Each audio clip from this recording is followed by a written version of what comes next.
Welcome to the first episode of Late Edition Crime Beat Chronicles, a product of Lee Enterprises, the home to 75 daily newspapers in 26 states. My name is Chris Lay, and I'm currently the podcast operations manager for Lee, but I got my start with the company as an archivist at the Wisconsin State Journal.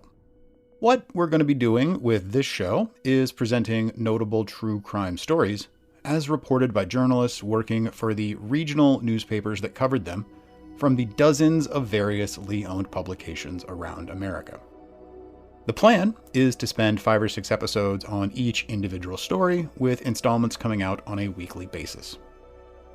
We'll take a week or 2 off between stories to cleanse the palate, maybe sharing bonus content and special one-off episodes as we are able, all of which is to say, make sure that you are subscribed so you don't miss out on anything.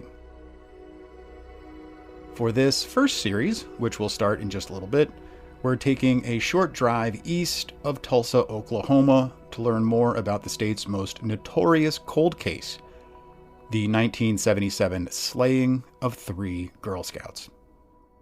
Given the subject matter for this and presumably just about every story that we're going to document going forward, there are some obvious content warnings to impart, so while everything you hear will be fit for print in a newspaper, parents are cautioned to give the episode a listen before sharing this with any youngsters. What you're going to hear first is audio from a series of articles written by Tulsa World journalist Tim Stanley that were published in 2017 to mark the 40th anniversary of the tragedy. Since it might be worthwhile to set the cultural stage a bit before we get too much further, here are some notable moments in America from the first half of 1977, starting in January and going up to the week of the murders. Jimmy Carter had just moved into the White House, pardoning Vietnam draft dodgers on his way in the door. 100 million viewers had tuned into ABC for the final episode of the miniseries Roots. A newly incorporated company called Apple released its first personal computer.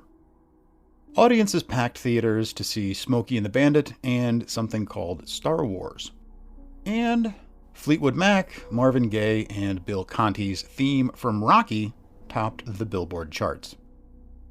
Stay tuned after the article for my interview with Tim Stanley about his experiences reporting the series so many decades after the initial crime. For now, though, here's Tim reading Chapter 1, which is titled Into the Darkness.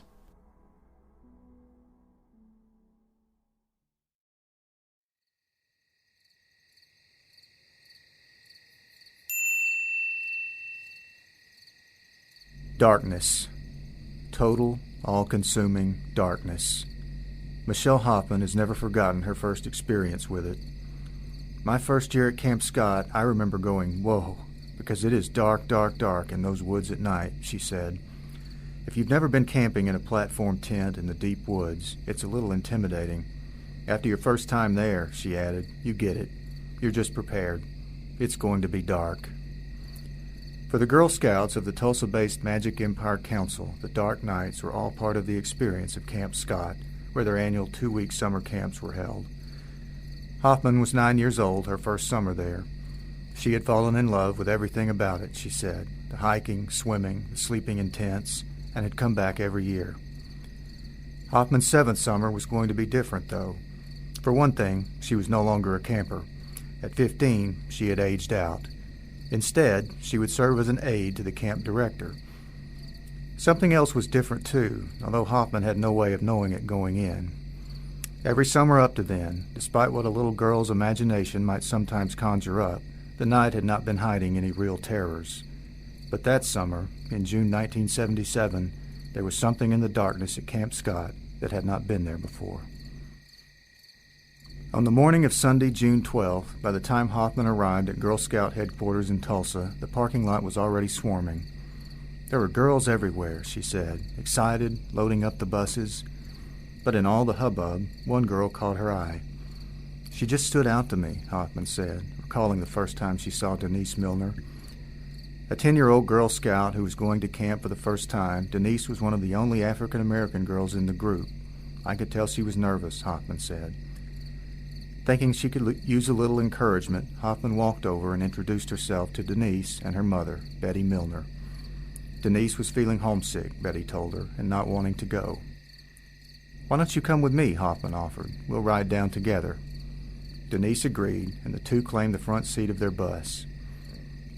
Betty came on board with them to say goodbye, then left. But she came back again, just before the bus pulled out, Hoffman said. She wanted to ask me if Denise was still homesick tomorrow, if I would help her to call home, she recalled. I assured her I would, although I knew full well we don't normally do that. You try to divert the kids from being homesick, and calling home does not help. On the hour-and-a-half journey that followed, Denise mostly stayed quiet and stared out the window. Hoffman helped lead camp songs. She tried to talk to Denise a little, she said, doing her best to be encouraging. I kept saying, "You're going to do great, you'll have a good time." In her 15-year-old wisdom, Hoffman added, she had no reason to doubt that. Located 2 miles from the town of Locust Grove in Mays County, about 50 miles from Tulsa, Camp Scott had been operated by the Girl Scouts since 1928. With a creek on site and occupying 410 acres of the area's densely wooded hill country, the camp was an ideal spot to leave civilization behind and was used by the Scouts year-round. The units, consisting of several campers' tents and a counselor's tent, were named after Indian tribes. The tents themselves, about 12 by 14 feet, with canvas sides that could be rolled up, sat on wooden platforms and held 4 cots for sleeping. For the first 2-week session in June 1977, more than 130 campers were attending, most of them from the Tulsa area. Arrival at Camp Scott, Hoffman said, was always a sort of stepping off. Turning off Oklahoma 82 onto Cookie Trail Road, the narrow route to the camp entrance, it was like the wilderness suddenly sprang to life, looming up on all sides. On the buses, the singing and talking would start to die down, and an expectant hush fall over the campers. "It's dark," Hoffman said. "There's trees that line the road. It changes. You can feel people quiet down. It's like, well, here we are." Camp Scott was an important place for me, Hoffman said. It was really where I started growing up. Her hope after the 1977 session was to train to become a counselor, she said. And after that, who knew? One day she might even become camp director. That was her dream, she said. When the campers arrived on Sunday afternoon, things went according to plan. Spilling out of their buses, the girls scurried to find their units and tents, dropping off their sleeping bags and backpacks. Hoffman stuck with Denise. She helped her grab her things, she said, then together they went to find her tent in the Kiowa unit. When Hoffman saw it, she couldn't help smiling. It was the same tent in which she had spent one of her own summer camps. In fact, she told Denise, Kiowa tent number 8 was pretty much her all-time favorite tent. Later, she had claimed it on her troops' camp outings. The tents were arranged in a horseshoe shape, and while technically the last one in the row, Hoffman liked it because it was close to the bathroom and the kitchen unit, she said. Once, she even wrote her name inside it. The canvas had been changed out, though, so it wasn't there anymore, she said. As the kids in the Kiowa unit began settling in, Carla Wilhite did her best to put names with faces, and Denise's face made a definite impression. She was just a beautiful and radiant child, said Wilhite, 18 at the time and one of 3 Kiowa counselors. She was the only African-American and a first-time camper, and I remember thinking we would want to make sure she had a good start and a great experience, both of which seemed likely. Denise and her tent mates, Michelle and Lori, had not known each other, but they appeared to be bonding quickly, Wilhite said. Individually, 3 of the quietest kids, their tent was just as loud and lively as many of the other tents, she said. Late Sunday evening, after some songs around the campfire, Hoffman returned to check on Denise. She found her getting ready for bed with her 2 new friends. Just as Hoffman had hoped, she seemed to be adjusting. "Good night. See you in the morning," she told Denise cheerfully. A few minutes later, Hoffman was climbing into her own cot in another unit. "The first day is exhausting," she said. "You're wiped out from the sun and the excitement and the girls." Except for an early evening thunderstorm, which had given the camp a good soaking, everything had gone pretty much like normal, Hoffman added. She just knew everyone would sleep well and wake up ready for a fun Monday. Around the camp, one by one, lights went out. Before turning in, a lot of the girls engaged in a little horseplay with their flashlights. One of them was 10-year-old Amy Sullivan. Another first-time camper, she wrote in her diary that night by flashlight. When she finally switched it off, the last in her tent to do so, she remembers the feeling of being swallowed up by darkness. It was the darkest dark I had ever known, she said, adding it was both a little scary and a little magical at the same time. I couldn't tell if my eyes were open or shut. Sullivan didn't know it then, but that darkness would stay with her. It became my personal measure of any darkness, from that night forward and ever after, she said. Not only could the campers not see anything, not much could be heard either. The platform tents were sturdy structures, and the trees and undergrowth crowding in helped absorb sound. Gradually, the giggles subsided. The girls drifted off. By 8 a.m. Monday, June 13th, just as Tulsa area residents were getting the work week started, the first news reports were beginning to break. At first it sounded too strange, the kind of news you ask to hear a second time and then a third to make sure you understand. 3 Girl Scouts had been found dead at Camp Scott near Locust Grove. The reports differed initially over the circumstances, whether the deaths were foul play or some freak mishap. But as the morning advanced, more details emerged, and they were shocking. 3 Tulsa Girl Scouts had been beaten to death overnight at Camp Scott. Initial evidence indicated that they had also been raped. Police were looking for a killer or killers. Just under 24 hours earlier, they had been dropping their daughters off for camp and saying their goodbyes. Now, the families began to get the alarming news about the deaths. They heard it in different ways. One mother was at a beauty shop when the news came over the radio there. They were about to blow my hair dry, and I rushed to the phone and called my husband, she told a reporter later. Through Scouts officials, families were able to learn that the buses would be bringing their children back to Tulsa, and before noon, they began gathering at the council building in anticipation. There, huddled in groups, some inside, others on the lawn, they waited. Although they knew that the victims' families had been informed, most of those on hand were firm in their agreement. They would not, could not, rest until they saw their child step off that bus.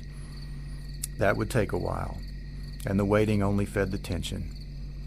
"I won't believe she's all right until I see her," one mother told a reporter.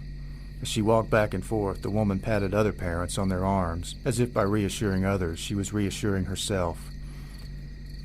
About 2:15 p.m., the 3 Greyhound buses finally arrived. Before the doors even opened, the waiting group surged forward, straining for a glimpse, the Tulsa Tribune reported. As the campers began, one at a time, to emerge, more than a few of the adults fought back tears. The campers still knew nothing of what had happened, and the scene before them, parents, news cameras, and vans, only added to their confusion. "I think every single one of us on the buses just stood up when we saw them all," said Sullivan, the camper who'd been writing in her diary the night before. "It was like a mob scene."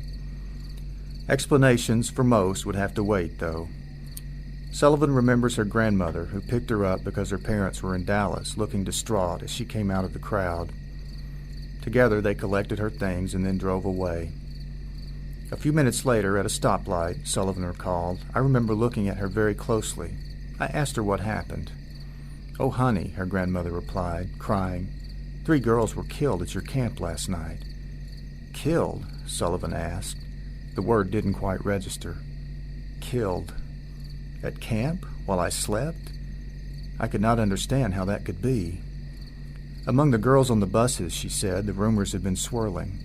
However, the possibility of a tragedy didn't enter my 10-year-old brain. The light turned green, and her grandmother accelerated. But the tears on her cheeks, Sullivan remembers, stayed there, as if frozen.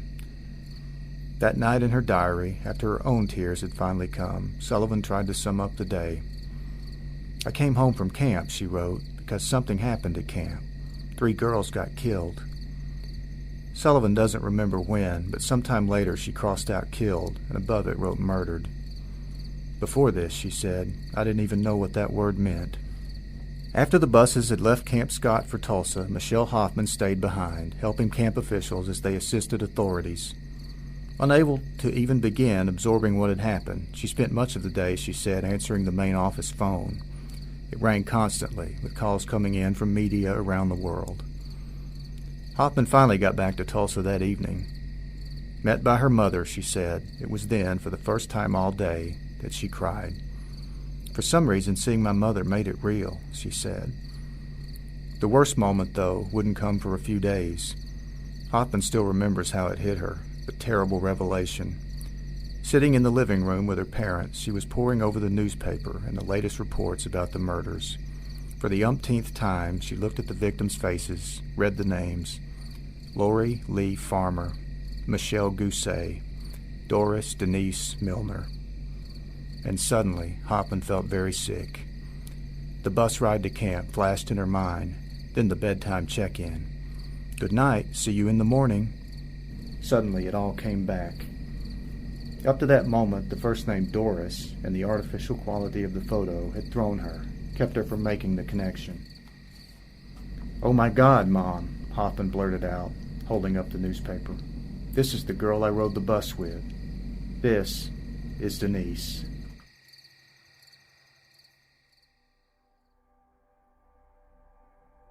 What you just heard was the first of 6 articles written in 2017 by Tim Stanley for the Tulsa World, as read by the author. Now, we're going to go to the first of my conversations with Tim about the articles, all of which can be found on the Tulsa World site, presented with some incredible new photos alongside images from the newspaper's archives. Links to all of those articles can be found in the show notes. The first article, which is primarily about like Amy Sullivan, Michelle Hoffman, and their involvement with the camp. You introduce what the camp was like, and well, I guess first of all, how long have you been working at Tulsa World? I've been with the Tulsa World since 2001, I think. um, but yeah, quite a while. And, it's not to get off into the weeds too much, but just on that note, that was my introduction to Tulsa. I came here from the Fayetteville, Arkansas area and a newspaper Mm-hmm. in Arkansas. And it wasn't that long after I got to Tulsa and started working for the World that I first became aware of this story. And it was at that time, I didn't have kids of my own then. I was married, but we didn't have kids. We've since been blessed with 2 daughters.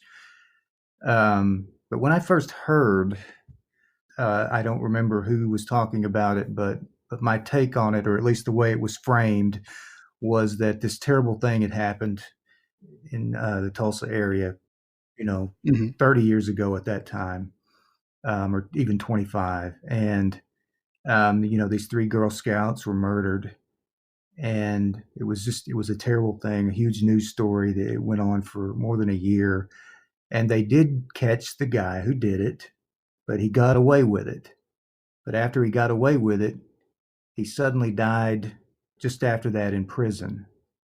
That was the substance of what I understood about the story. And you see, it's framed in a certain way, and we can talk about that as we go forward with this. But most people in the Tulsa area have a certain take on it, Yeah. and that would be it. You ask people in Mays County, they may have a different spin on it, but that was all I knew about it. But from those details, I mean, it kind of stuck in my mind, and I found it to be kind of a haunting thing. I'm like, you're kidding me? These 3 Girl Scouts were murdered. I mean, that's shocking. It's horrible.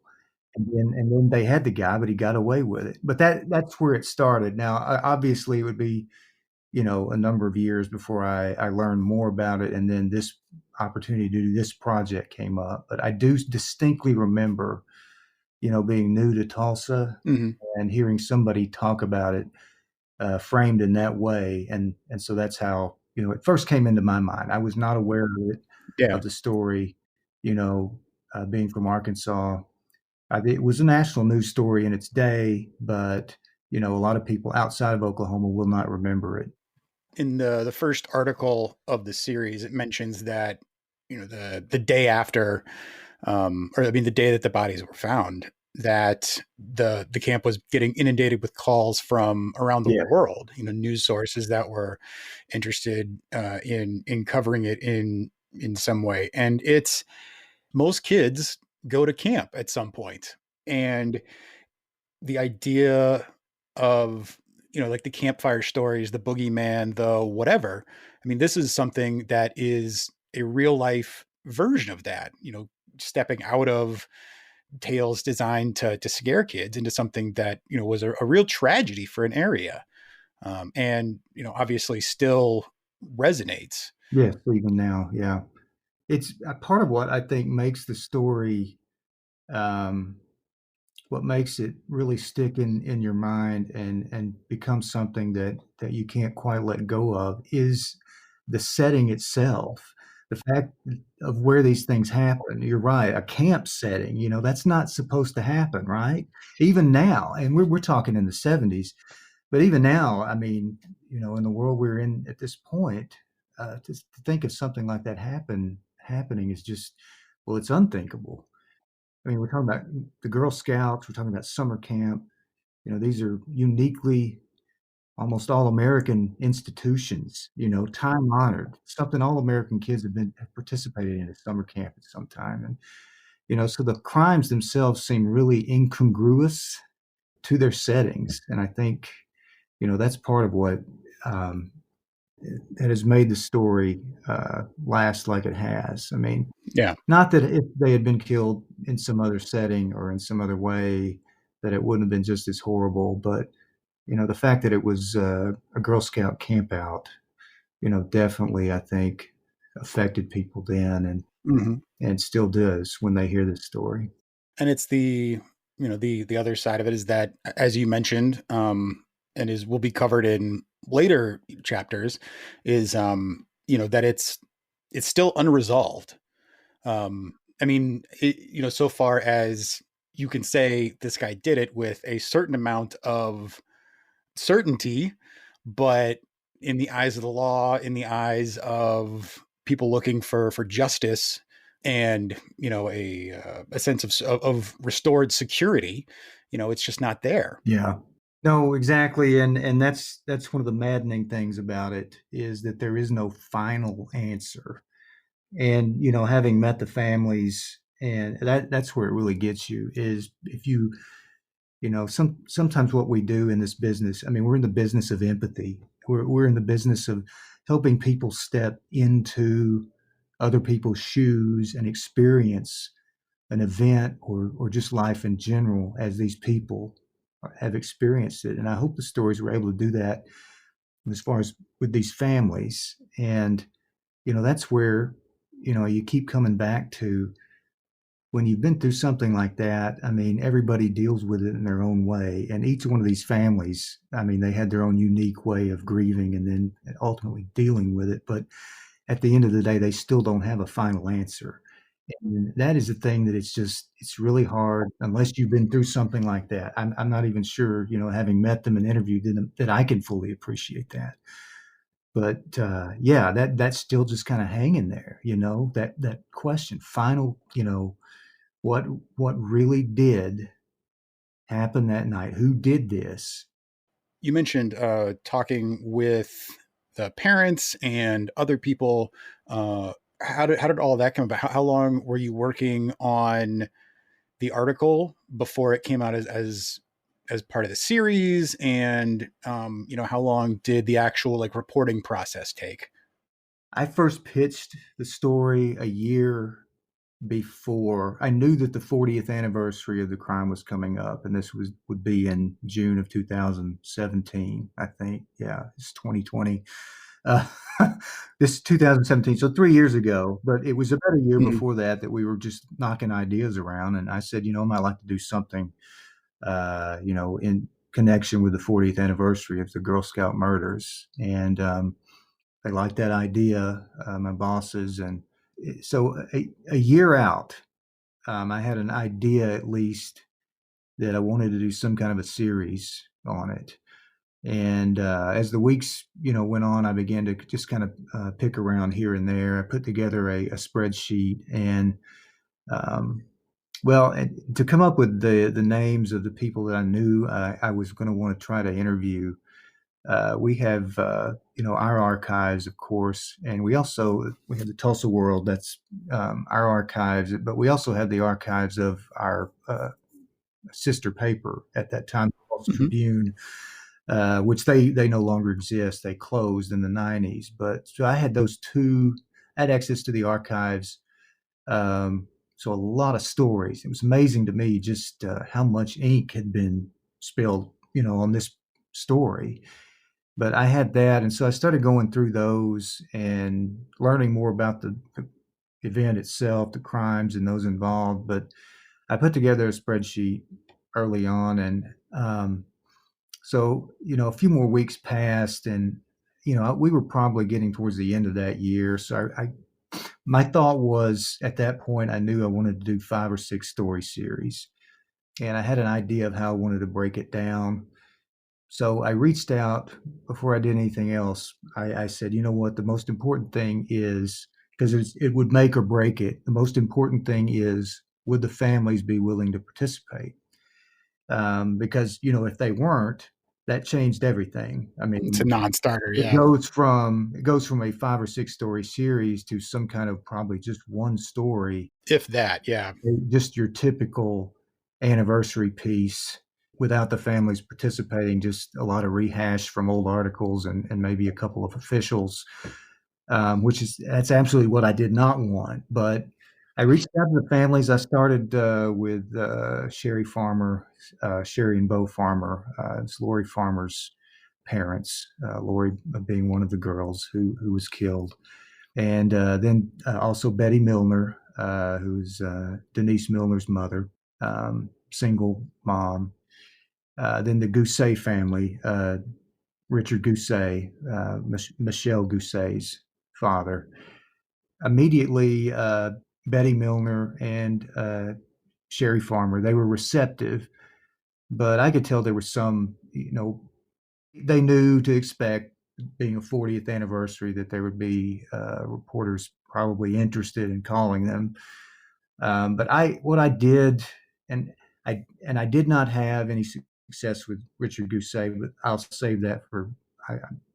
I went to Sherry and I went to Betty, and what I decided to do was just meet with them initially, just to give them almost a chance to interview me, so to speak, just so they could get an idea who I was and get comfortable with me, because that's what I wanted to do, Mhm. was establish some trust there. If I'm going to do this story, I'm going to write about their kids and about their experiences. I wanted them to trust me, so I did that, and so I established that trust with them. That went well, and then later we set up more formal interviews with them.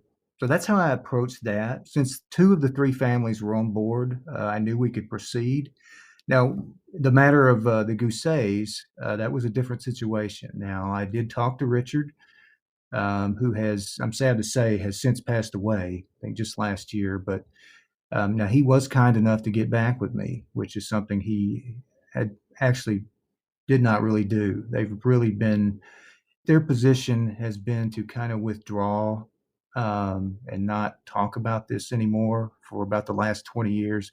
They had done interviews, I think, through the decade of the 80s, but they had decided that was not in their family's best interest. And, of course, they're the best ones to decide that. Of course. And, it was just too painful for them to do that anymore. Now, he called me and he explained that to me. He said, honestly, I don't know why you want to do this. He said, there have been other people who've written about it. There's enough out there. But I did feel like by the time, our conversation was over, that I more or less had his blessing. But he said that he would help me if I needed any help, off the record, or but just they were not going to participate in any kind of formal way. And that's one of those things you just have to accept in a situation like this. And I mean, my 2 rules of thumb in approaching any story, especially something like this, is I want to be sensitive and I want to be respectful. So I completely understood his position and was okay with that, and I was glad that that we had a chance to talk. Yeah. We were going to have to figure out some way to tell their story, but we were going to have to largely rely on interviews that had been done in the past. So, once I had that knocked out, I think this would have been This would have probably been in November, December of 2016. So we were probably 6 or 7 months out. And I had a lengthy list of people that I wanted to talk to, and I began to reach out with them and set some things up. I would say that probably the bulk of the interviews were done in February of 2017. So that would be about, so our run date was June, the second week of June 2017. So that year. So, we're talking about 4.5 months, 4 or 5 months out is when I did the bulk of the interviews. I would say, that's really when it kicked into high gear. And although I had a year to work on the project, obviously that was not the only thing I was working on. I just kind of had to work on it when I could. And then as we got closer, I could dedicate more time to it. Mhm. But I was, in retrospect, just looking back on it, really it was the interviews, starting with the families, that really helped make the series. One of them in this one, Michelle Hoffman, she was absolutely critical to how this turned out. I mean, she was really helpful, and she was coming from a position that being one of the counselors, those guys had never really talked about this publicly and what it was like for them. That it was just not something that anyone was interested in over the years, so much their perspective, at least they thought. Michelle, she was, for this first story, she gave us someone who, had a personal connection with one of the girls on that day, on the day of the crime. So, Michelle first saw Denise Milner in the parking lot as they were loading up the buses in Tulsa to go to camp. Denise was crying, clearly was not real happy about leaving home to go to camp. I think she had been gung ho about it, but if you've ever been to camp, you know how that goes. And her mother, she was there with her mother, Betty, who we interviewed, and it was actually Betty who connected us to Michelle. But Michelle saw her, as Michelle told us, and I think it's mentioned maybe in that first story. The Girl Scouts at that time was a largely white institution, and here you had an African American child, and so. I mean, Michelle saw her and saw that she was upset, and she thought, maybe even being African American in that largely white setting, she probably felt extra awkward. And so Michelle really had a heart for her in that moment and wanted to reach out and help her. And so she actually rode with her on the bus going down there. I think she says that they didn't talk too much. Denise kind of looked out the windows. What I'm getting at with all this is that helped put all of us, that helped put me as the writer, that helps put the readers kind of in that setting. And it helps us connect with one of the girls, with Denise, through Michelle's eyes. And I think it's just really important to how that whole first story works. And so we Yeah. follow, and then Michelle was even potentially the last of the counselors, the last person possibly to see those girls alive. She checked in on to check in on Denise, still concerned about her. She went to her tent that night, before lights out, just to check on her, and she saw that she had was making friends with her two tent mates, Michelle and Lori, and so she left her that night feeling pretty comfortable that Denise was settling in and that she was going to be okay. But finding Michelle, and as Michelle told me later, she really appreciated the opportunity to tell her story because um, Had Michelle been contacted previously by anyone? Had she gone on the record in any other no, context? no, we were the first ones to do an interview with her, and I think what happened with Michelle, yeah, a lot of, and I can't remember exactly, but I think Michelle and a lot of the other camp personnel, because all the staff members, we're talking 17, 18, 19, 20 years old, right there. They're all young, late teens. A lot of them, had just after this was over, they all went home after that first day, and after the murders, and of course they all would be questioned by authorities. and be part of the case in that way. But beyond that, they were largely an afterthought. I can't tell that there was ever really any effort, from any of our reporters, to reach out to them. I mean, there were always other people, at least when this case was unfolding, that you wanted to talk to, and that was obviously the families. And I think early on too, since I mean the Girl Scouts really kind of circled the wagons. I mean, it's understandable. Uh, it's also, I mean, it could certainly be criticized for it too, the way it was handled. In approaching this and trying to repackage it for, a national audience, I mean, that's something that is maybe not weighed on me, but has been rattling around in the back of my head. Is just how unfortunate it is that this one moment in history has been saddled with the name Girl Scout murders. Yeah. Yeah, it's almost been branded that way. I mean, and that's what it's known as. The Here it's the Girl Scout murders. If people have heard of it outside of Oklahoma, it's the Oklahoma Girl Scout murders. Yep. And to that point, I mean, Sherry Farmer, Lori's mom, said that's one of the things that's always kind of bothered her, that the fact that, in the media from the beginning, her daughter has always been, you know, a Girl Scout. Mm-hmm. And Lori was new to the Girl Scouts, and this was her first summer camp. And so, in Sherry's mind, and certainly in the mind of Lori's family, being a Girl Scout was a very small part of who she was. In fact, it was again something that was very new.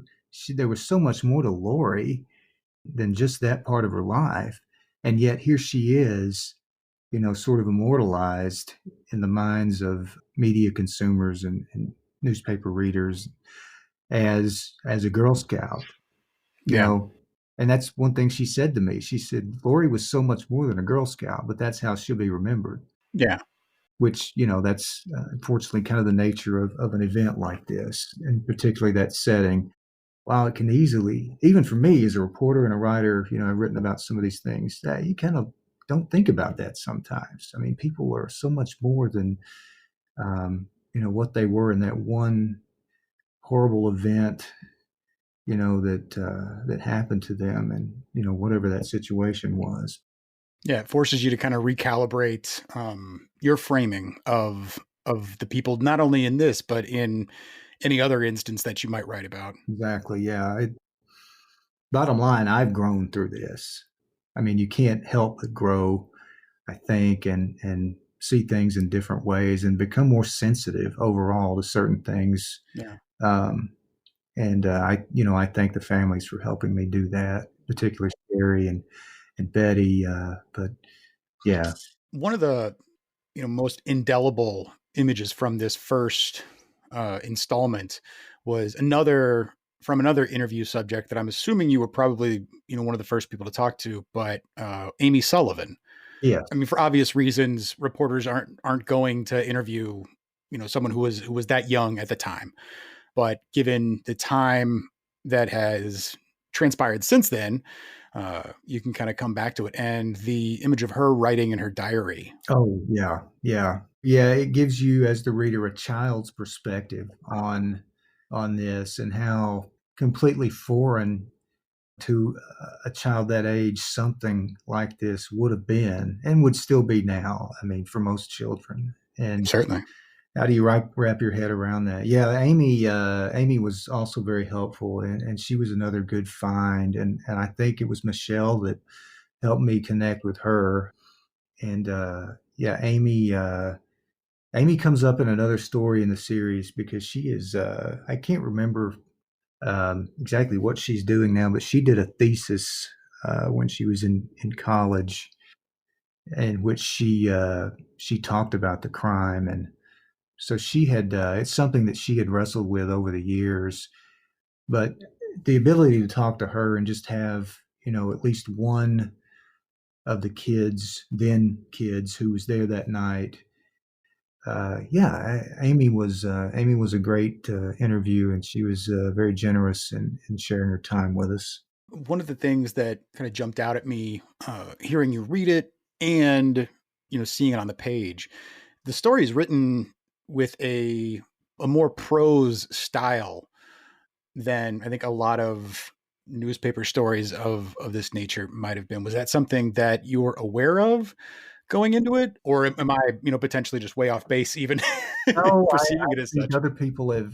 Yeah, I'm not. In fact, this was really the first project of this kind that I'd done. I'd written individual stories um, related to crime victims, but that's not even necessarily a beat of mine. That was just something that I would do as more of a general assignment reporter from time to time. I'd done some of those things, but I thought that, really there hasn't been a lot written about this compared to other high profile murder cases.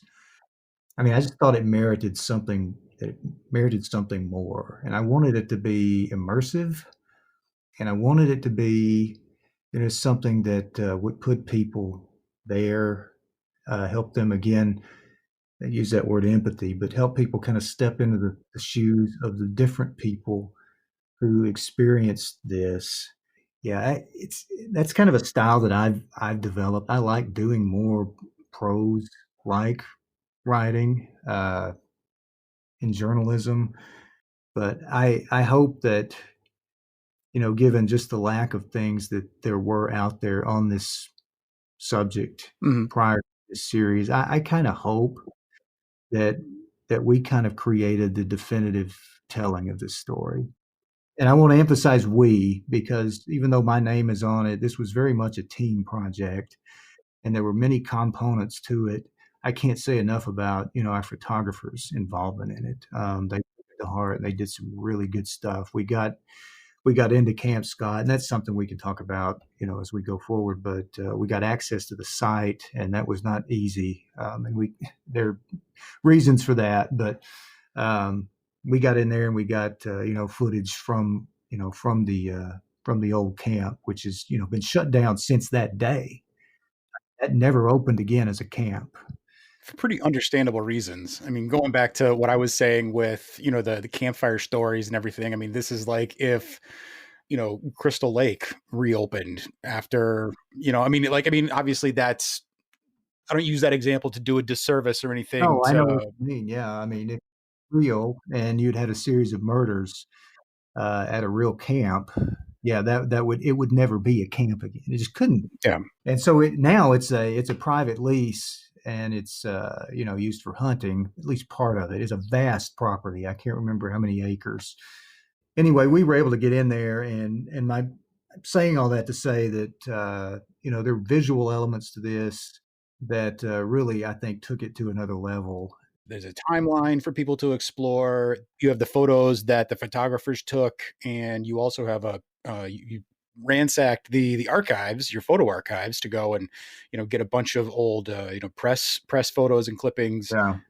and digitize those. For anybody who wants to take a deep dive, on this, I mean, that opportunity's there.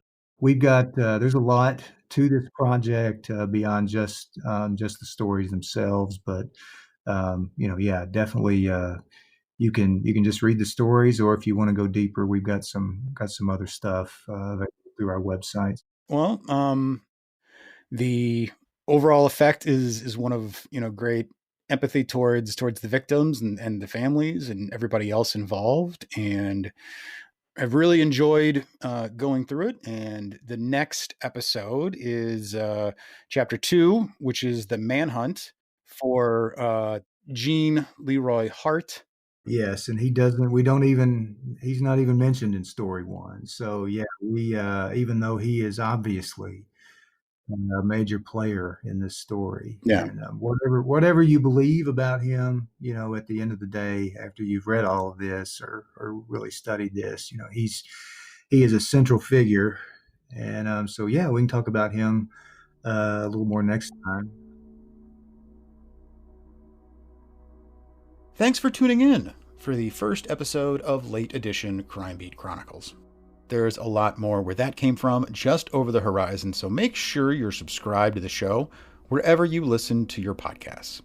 As I said earlier, there are a ton of great additional resources that you can explore on the Tulsa World site, which you'll be able to find links to in the show notes below. The show was produced, recorded, and edited by me, Chris Lay, with tremendous thanks to Tim Stanley and the rest of the team at the Tulsa World for the work they put in reporting the series in 2017.